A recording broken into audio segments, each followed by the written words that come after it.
राधे राधे प्यारे बच्चों एंड हमारे प्यारे साथियों। तो रैंकर्स फिजिक्स में मैं देवेंद्र कुमार आपका स्वागत करता हूं। रैंकर्स फिजिक्स आपके लिए लेकर के आया है वैज्ञानिक की जीवनियों पर आधारित एक सीरीज। तो आज हम लोग जो है वैज्ञानिक की जीवनियों पर बात करेंगे। वैज्ञानिक की जीवनियों पर बातें अभी लंबी चलेंगी क्योंकि बहुत सारे वैज्ञानिक जो है हमारे देश में ना बल्कि पूरे विश्व में फैले हुए हैं, जिनकी खोज को आज हम लोग अपनी किताबों में पढ़ते हैं, लेकिन उनके बारे में कभी जानने की कोशिश नहीं करते हैं कि आखिर ये खोज जो आज हम पढ़ रहे हैं ये किसकी देन है ना। तो आज हम लोग इसी की तरफ एक कदम आगे बढ़ाते हुए रैंकर्स फिजिक्स की ओर से मैं देवेंद्र कुमार आपका जो है इस चैनल पर स्वागत करता हूं, है ना। हमारा जो YouTube चैनल है रैंकर्स फिजिक्स, इसमें फिजिक्स की बहुत सारी बातें होती हैं। मैं क्लास 11th और 12th जेई और नीट के एस्पिरेंट के बच्चों को फिजिक्स पढ़ाता हूं। तो मैंने सोचा कि फिजिक्स पढ़ाते पढ़ाते फिजिक्स में जो जितनी भी थ्योरी, जितने भी सिद्धांत है ना जो हम लोग पढ़ते हैं, तो मैंने सोचा कि इसके पीछे किनका हाथ है उसके बारे में भी बच्चों को और हमारे जो प्यारे प्यारे साथी हैं उनको मैं इसकी जानकारी दूं, क्योंकि जीवनियां जो होती हैं वो बहुत ही महत्वपूर्ण होती है। वो तो भाई नाइंसाफी हो गई ना कि जिनकी दी गई आपको जिन्होंने गिफ्ट दिया, जैसे आपके बर्थडे पे जिन्होंने आपको गिफ्ट दिया और आप उन्हें याद ना रखो, ये तो उनके साथ भाई बेईमानी हो जाती है। तो आज हम लोग उन्हीं जो हमारे जीवन में जिन्होंने गिफ्ट एक जो जिसको हम लोग कह सकते हैं जिससे पा करके हम काफी खुश हो जाते हैं, है ना, वो गिफ्ट जिन्होंने दिया भौतिकी के रूप में, भौतिकी में अलग अलग खोजों के रूप में, आज हम उन्हीं को अपना जो है उनको डेडिकेटेड करते हुए ये वीडियो, है ना, आज इसकी शुरुआत करने जा रहा हूँ। मैं देवेंद्र कुमार इसकी शुरुआत करने जा रहा हूँ। तो आशा करता हूँ कि ये वीडियो आपको अच्छा लगेगा। अगर वीडियो अच्छा लगेगा तो आप इसमें कमेंट जरूर कीजिएगा कि इसकी सीरीज को जारी रखा जाए। अगर आपके कमेंट्स अच्छे कमेंट्स हमें मिलेंगे तो मैं इसकी सीरीज को आगे जारी रखूंगा, है ना। और अगर कमेंट्स नहीं भी आए, लाइक्स नहीं भी आए, व्यूज नहीं भी आए, तो भी मैं इसकी जो सीरीज है वो मैं जारी रखूंगा, क्योंकि मेरा काम है ज्ञान देना और बाद बाकी जिनको ज्ञान लेना है वो ज्ञान लेंगे और जिनको ज्ञान नहीं लेना है वो इस वीडियो को स्किप करके निकल जाएंगे। तो चलिए आज हम लोग शुरुआत करते हैं भारत के उस वैज्ञानिक की जिसे न केवल भारत का बल्कि पूरे एशिया का प्रथम नोबेल पुरस्कार विजेता बना दिया। ठीक है, आज हम लोग बात करने वाले हैं डॉक्टर चंद्रशेखर वेंकट रमन की बात करने वाले हैं, यानी जिन्हें हम लोग प्यार से सीवी रमन कहते हैं। सीवी रमन वो व्यक्ति हुए जिन्होंने, है ना, रमन प्रभाव की खोज की। रमन प्रभाव क्या होता है इसका छोटा सा मैं आपको छोटी सी बात मैं आप लोगों को बता देता हूँ। रमन प्रभाव जो होता है क्लास 12 के अंदर प्रकाश में, है ना, क्लास 12 में ही नहीं बल्कि क्लास 10 में भी हम लोग प्रकाश के बारे में पढ़ते हैं, है ना, प्रकाश के प्रकीर्णन के बारे में पढ़ते हैं। तो प्रकाश के प्रकीर्णन के बारे में जब हम लोग पढ़ते हैं तो हम लोग कहीं ना कहीं जो है डॉक्टर सीवी रमन की दी गई इस खोज को पढ़ते हैं। आखिर प्रकाश के प्रकीर्णन में क्या ऐसी बात होती है? अच्छा, आप लोगों ने कभी ऐसा नोटिस किया होगा, कभी ऐसा आप लोगों ने देखा होगा कि जो भी वस्तुएं होती हैं वो हमें रंग बिरंगी वस्तु दिखाई पड़ती है ना, अलग अलग रंगों की दिखाई पड़ती है। जैसे मैं ये शर्ट पहन रखा हूँ तो ये शर्ट जो है कुछ रेडिश टाइप का दिख रहा है ना। ये हमारे पीछे जो वॉल है, दीवार है, वो व्हाइट कलर का दिखाई पड़ रहा है ना। जब सूर्य की रोशनी हमारे पूरे आसमान में फैलती है तो पूरा का पूरा आसमान हमें नीला दिखाई देता है ना। ये सब क्या है? ये सब प्रकाश का प्रकीर्णन ही तो है। तो इसकी खोज जो है सीवी रमन के द्वारा बताई गई।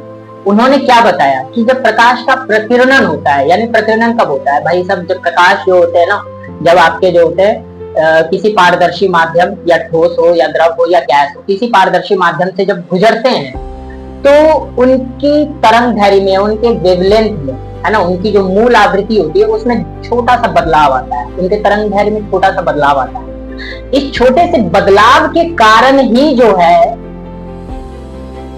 ये जो दुनिया है हमें रंग बिरंगी दिखाई। ठीक है, इसी खोज को जो है सीवी रमन ने किया था। अपने ही एक छात्र जिनका नाम सीवी रमन को सब जानते हैं, लेकिन ये किसके साथ उन्होंने ये खोज की उसके बारे में कोई नहीं जानता। तो उसके बारे में रैंकल फिजिक्स आपको बताएगा।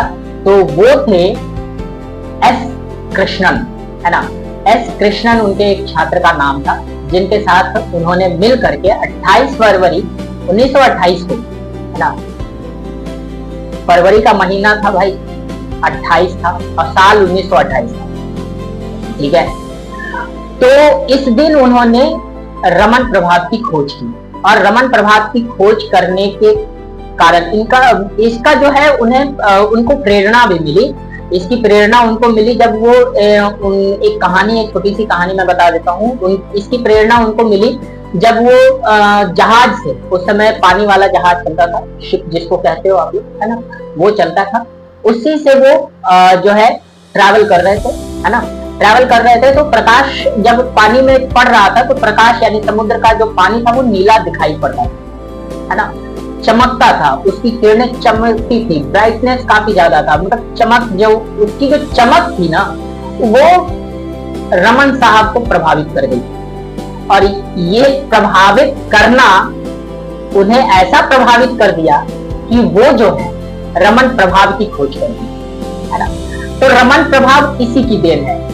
कहा जाता है हर वैज्ञानिक किसी न किसी चीज से, प्रकृति में दी गई किसी न किसी चीज से जो है प्रेरणा लेकर के ही खोज करते हैं, ठीक है। तो डॉक्टर सीवी रमन भी जो थे इसी प्रभाव के कारण, यानी प्रकाश के इसी प्रभाव के कारण काफी प्रभावित हो गए और उन्होंने रमन प्रभाव की खोज कर दी, है ना। साल याद रखिएगा 1928 का था, महीना भी याद रखिएगा फरवरी का था, और तिथि भी याद रखिएगा 28 था। आपको एक चीज और इसमें मैं जोड़ दूं, 28 फरवरी को पूरे भारतवर्ष में विज्ञान दिवस के रूप में मनाया जाता है। ये जानकारी बहुत सारे बच्चों को भी नहीं पता होगी, बहुत सारे बच्चों को पता होगी। जो बच्चे काफी विज्ञान में काफी रुचि रखते हैं उनको तो ये चीजें पता होंगी कि 28 फरवरी को जो है विज्ञान दिवस के रूप में मनाया जाता है। और विज्ञान दिवस इसीलिए मनाया जाता है क्योंकि इसी दिन जो है हमारे सीवी रमन साहब ने, यानी कि डॉक्टर चंद्रशेखर वेंकट रमन ने जो है रमन प्रभाव की खोज की, ठीक है। चलिए इनकी थोड़ी सी जीवनी को आगे बढ़ाते हुए आगे की बात को करते हैं। साल था 1888 का और महीना था नवंबर का और तिथि थी 7, यानी 7 नवंबर 1888 को, है ना, हमारे सीवी रमन साहब का जन्म होता है तिरुचिरापल्ली तमिलनाडु में एक अध्यापक के घर में। अध्यापक के घर में इसलिए मैंने कहा क्योंकि इनके अध्यापक भी एक भौतिकी के अध्यापक, इस वजह से रमन साहब को भौतिकी में काफी ज्यादा रुचि हुआ करती। इनकी सारी शिक्षा दीक्षा मद्रास में, जो अभी का चेन्नई है, वहीं पे हुआ था। और इन्होंने जो है प्रेसिडेंसी कॉलेज मद्रास से ही अपनी ग्रेजुएशन की भी डिग्री पूरी की, है ना। उन्होंने बीएससी किया, उन्होंने एमएससी किया और उसके बाद फिर वो जो है आगे पढ़ने के लिए चले गए और आगे पढ़ करके फिर उन्होंने रमन प्रभाव की खोज कर डाली, है ना। बात ऐसी है कि ग्रेजुएशन की डिग्री लेने के बाद ग्रेजुएशन की पढ़ाई जब उनकी पूरी हुई तो मद्रास में ही उन्होंने इंडियन फाइनेंशियल डिपार्टमेंट में उन्होंने कुछ दिनों तक नौकरी भी की। बट वो ठहरे एक वैज्ञानिक, विज्ञान से प्यार करने वाले, है ना। और वो भी कोई छोटा मोटा कोई आए दिन वाला प्यार नहीं, बहुत ही गहरा प्यार था विज्ञान से, है ना। भौतिकी से एक बहुत गहरा प्यार था उनको, जिसकी वजह से वो वापस से उस नौकरी को छोड़ करके वापस से वो अपनी खोज की तरफ बढ़ गए।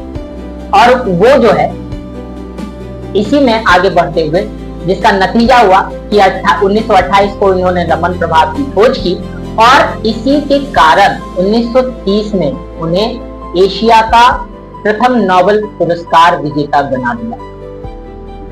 सही सुना आपने, सिर्फ भारत का ही नहीं, पूरे एशिया का, आप समझ सकते हो, पूरे एशिया का प्रथम नोबेल पुरस्कार विजेता डॉक्टर सीवी रमन साहब थे।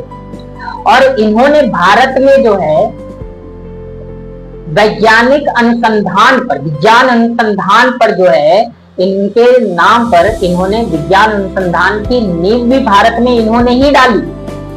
इससे पहले विज्ञान की तरफ किसी भी तरह का कोई खोज, किसी भी तरह की कोई खोज नहीं हुआ करती। लेकिन जब इन्हें साल 1930 में जब इन्हें नोबेल प्राइज दिया गया तो इन्होंने सोचा कि विज्ञान के क्षेत्र में कुछ और भी नए काम किए जाए, है ना। तो उन्होंने जो विज्ञान अनुसंधान जो है ना, इसीलिए विज्ञान अनुसंधान का पहला केंद्र जो है वो चेन्नई में ही स्थापित किया गया। तो जो वेंकट रमन यानी अनुसंधान केंद्र जो था वो मद्रास में स्थापित किया गया, और यहाँ से जो है विज्ञान की दिशा में एक नई पहल चालू हुई। फिर आया वो दुखद साल, जिस साल हमने इस चमकते सितारे को खो दिया। साल था 1970 का,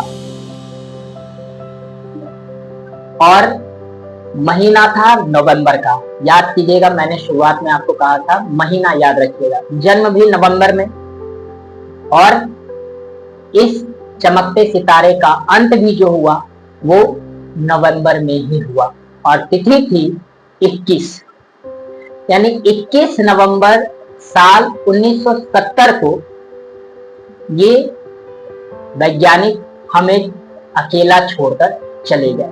लेकिन विज्ञान के क्षेत्र में इन्होंने बहुत ही अभूतपूर्व खोज करके ये चले गए, जिसका नतीजा ये हुआ कि प्रकाश के क्षेत्र में बहुत सी नई नई खोजें सामने आई, और बहुत ही आधुनिक खोज भी हमारे सामने आई। तो डॉक्टर सीवी रमन की जीवनियों के बारे में अगर आपको और भी जानकारी चाहिए तो आप प्लीज कमेंट जरूर कीजिएगा, और हमारे चैनल पर आप नए हो तो हमारे चैनल को सब्सक्राइब जरूर कीजिएगा। इनकी और भी बहुत सारी चीजों के बारे में मैं आपको बताऊंगा, आपके कमेंट्स को देखूंगा। अगर आपको हमारा वीडियो ये पसंद आया तो अपने फ्रेंड्स को शेयर कीजिएगा, है ना। बेल आइकन दबा करके हमारे चैनल को सब्सक्राइब जरूर कीजिएगा। तब तक के लिए हम लोग मिलते हैं अगले पार्ट में, एक दूसरे वैज्ञानिक की जीवनी के बारे में जानेंगे, और इसके लिए आपको क्या करना होगा। और हाँ, अगर सीवी रमन के बारे में और भी जानकारी अगर आपको चाहिए तो कमेंट जरूर कीजिएगा, तो मैं इसी का पार्ट 2 भी आपको ला करके दूंगा। तब तक के लिए राधे राधे।